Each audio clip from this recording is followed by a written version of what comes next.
Everybody, welcome back to chemistry. So in the last presentation, I gave you a description of what chemical equilibrium is. And so you may recall this only happens for reversible reactions. Now here, what I'm going to be doing is I'm going to be solving some problems related to chemical equilibrium. So if I can increase the slide, I have to give you an equation that allows you to solve for K. And what K is here is something called the equilibrium constant. And we talked a little bit about K in the last presentation. I'm going to talk a little bit more about it now. But before I give you that equation, I need to tell you what it refers to. So here we have sort of a generalized chemical reaction. And so let me explain this to you.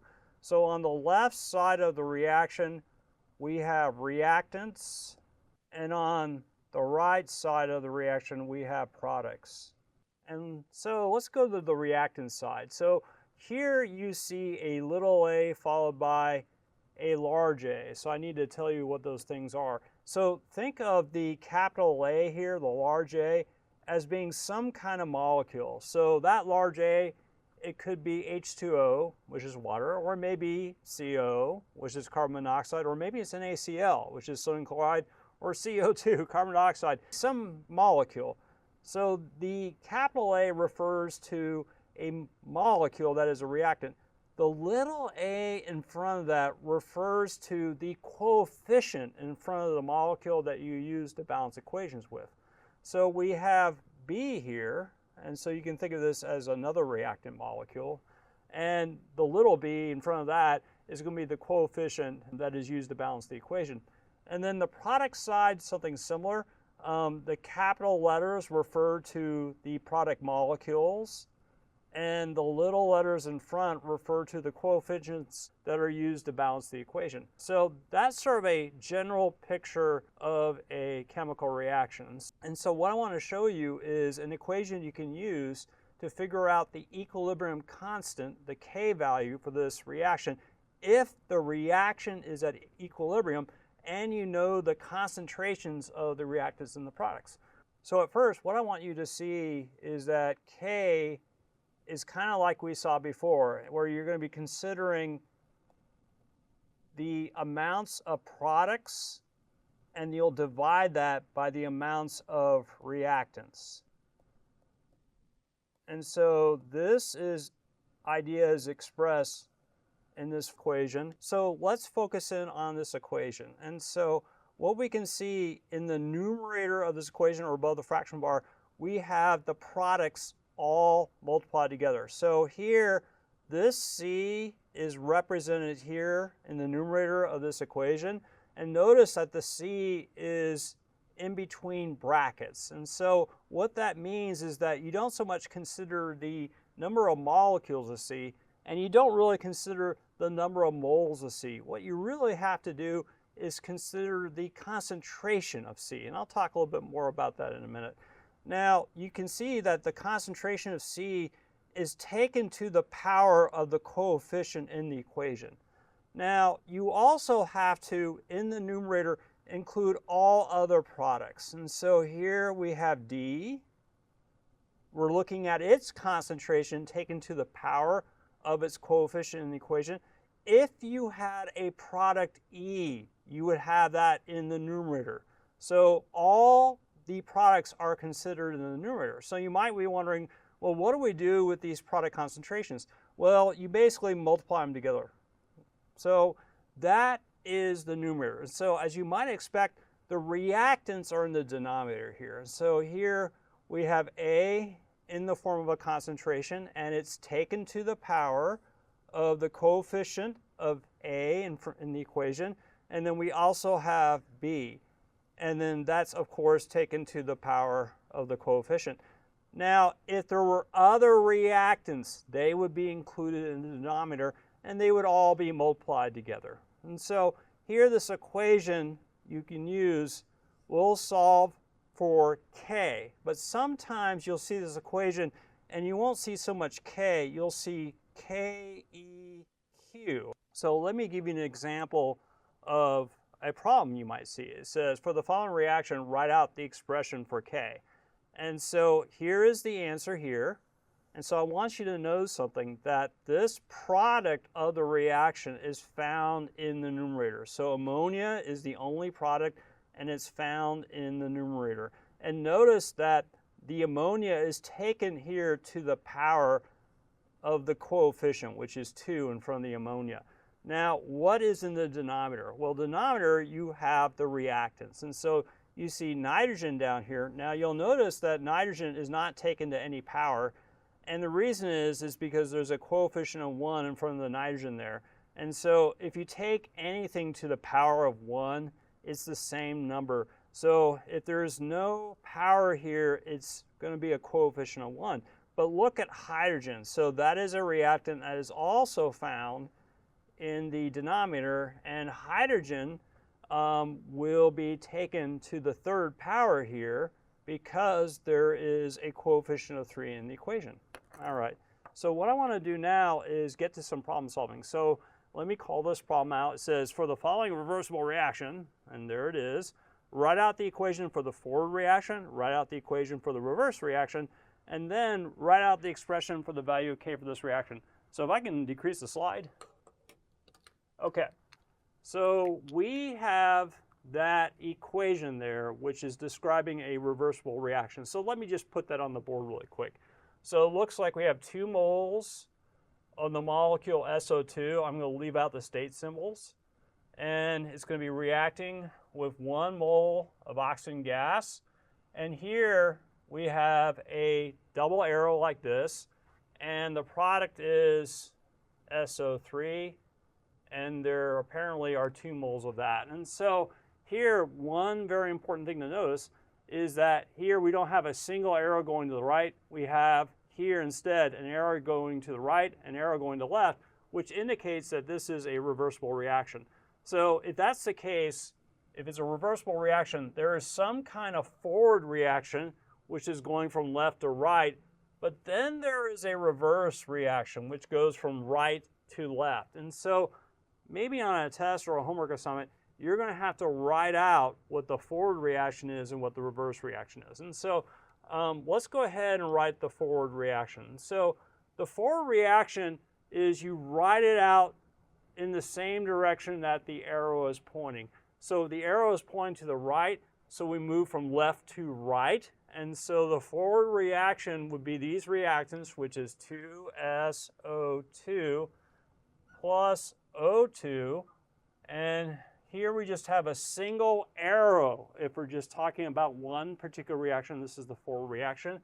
And then we write 2SO3. Okay, how about the reverse reaction? To do the reverse reaction, again, you go in the direction that the arrow is going. Here, the arrow, the reverse arrow, is going from right to left. So you start out at the right. So in the reverse reaction, this molecule here on the right, this is actually the reactant in the reverse reaction. So it's 2SO3. Again, this is the reactant in the reverse reaction. And then we have the arrow next. And then we go to these molecules here, which will be products in the reverse reaction. And so it would be what? 2SO2 plus O2. Okay, seems fine. Okay, now the next thing we want to do is write out the expression for the value of K for this reaction. And so you're going to have to figure out, maybe on a test, given this equation here that I've written, what would be the value of K? And so we take this equation and we analyze it.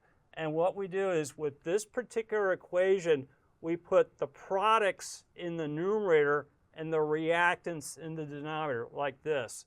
So we have a product here. The molecule is SO3. So I write SO3 like this. Now, what we want to do is indicate that we're interested not so much in the moles of SO3 or the molecules of SO3. You're really interested in the concentration of SO3. Again, I'll talk a little bit about that later. So to indicate that, we put the SO3 in brackets. Now, we're not quite done with SO3 because you'll notice in this equation there is a coefficient of 2. So apparently, if we do make a calculation for K, we would have to take this concentration and square it like that. So Now, looks like we don't have any more products here, so we don't include anything more on top in the numerator here. So now we can go to the denominator. We put the information of the reactants. And so here, it'd be SO2 is our first reactant. Is it taken to a power? Yes, because look, there is a coefficient of 2 here, so it's going to be squared like that. And then the other reactant is oxygen. Is that taken to a power? Well, if you do put a power sign here, it'd be 1, right? Because there's nothing here, so it'd be a coefficient of 1. So here we can just leave that out. So this would be a good expression for calculating K from the concentrations of the reactants and products, okay? So if I can increase the slide. Okay, so the next problem reads as follows. For the following reaction, write out the expression for that reversible reaction there. And then there's a second question, and there what they're asking is if you are at equilibrium with this equation here and you know the concentrations of the reactant and the product, can you figure out a value of K? And then the final question is, when this reaction is at equilibrium, are there more reactants than products or products than reactants? So if I can reduce the slide. Okay, so the first thing we want to do is, let me go ahead and write this equation here. It's 2 molecules or moles of NO2. And then it's in a reversal reaction with this 1 molecule or mole of N2O4. Okay, so that's a pretty easy reaction to write down. So the first thing I want to do is write an expression for K. So let's go ahead and do that. So K is equal to, we have one product, and we're going to be looking at its concentration. So we put brackets here.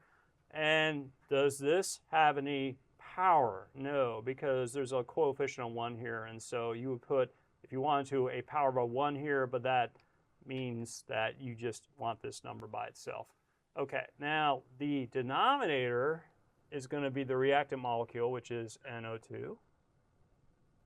It's in brackets because we're dealing with a concentration. And it's taken to the second power because in this balanced chemical equation, we need 2 moles of this reactant to make 1 mole product. Okay, so the next question is this. When this reaction is at equilibrium, the concentrations of these molecules are given to you there. So NO2 is 0.016 m. We'll talk about what that is. And then N2O4 is 0.042 m. So let me talk a little bit about this. So here we're told that NO2 is equal to 0.016 m.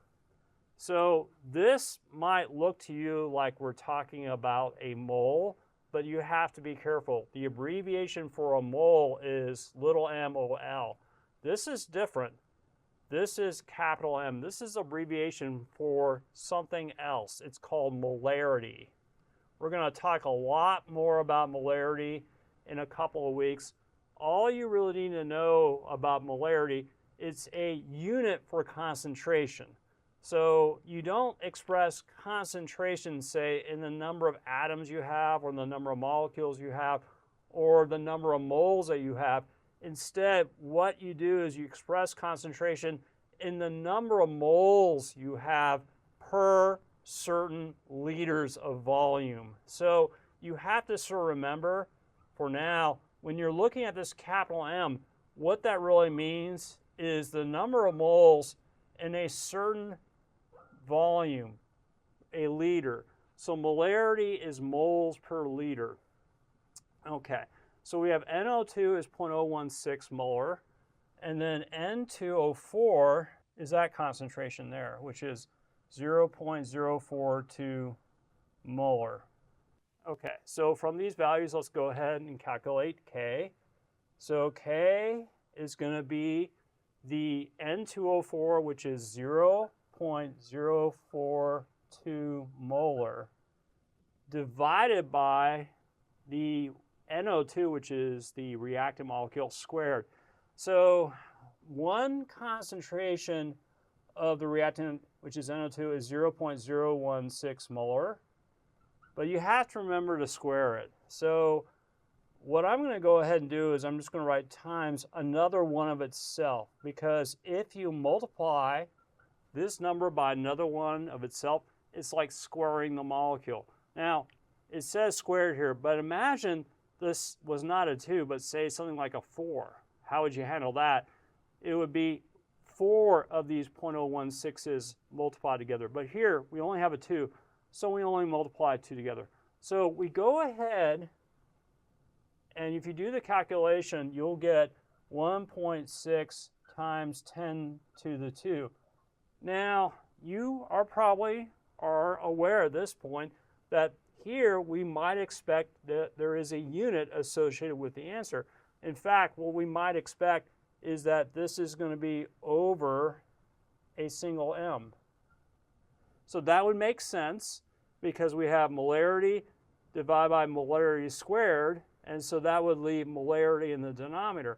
But here's the thing. When we're talking about equilibrium constants, you always drop the unit. We're only interested in the number, so you always drop the unit.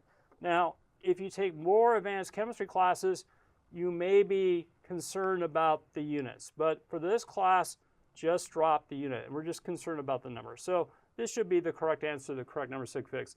The final question is, can you tell that when this reaction is at equilibrium, are there more products than reactants or reactants than products? And so there are a couple ways you can figure this out. So notice that if you're reading the problem, they're telling you that this is the equilibrium concentration of the reactant here, and this is the equilibrium concentration of the product. So you can see that the product, which is N2O4, is higher than the reactant. So that answers the question right there. So at equilibrium, there's going to be a higher concentration of product than the reactant. But the other way to figure that out is look at the value of K. If K has a value greater than 1, then the concentration of product will be greater than the concentration of the reactant. So thank you for listening to that. We'll see you next time.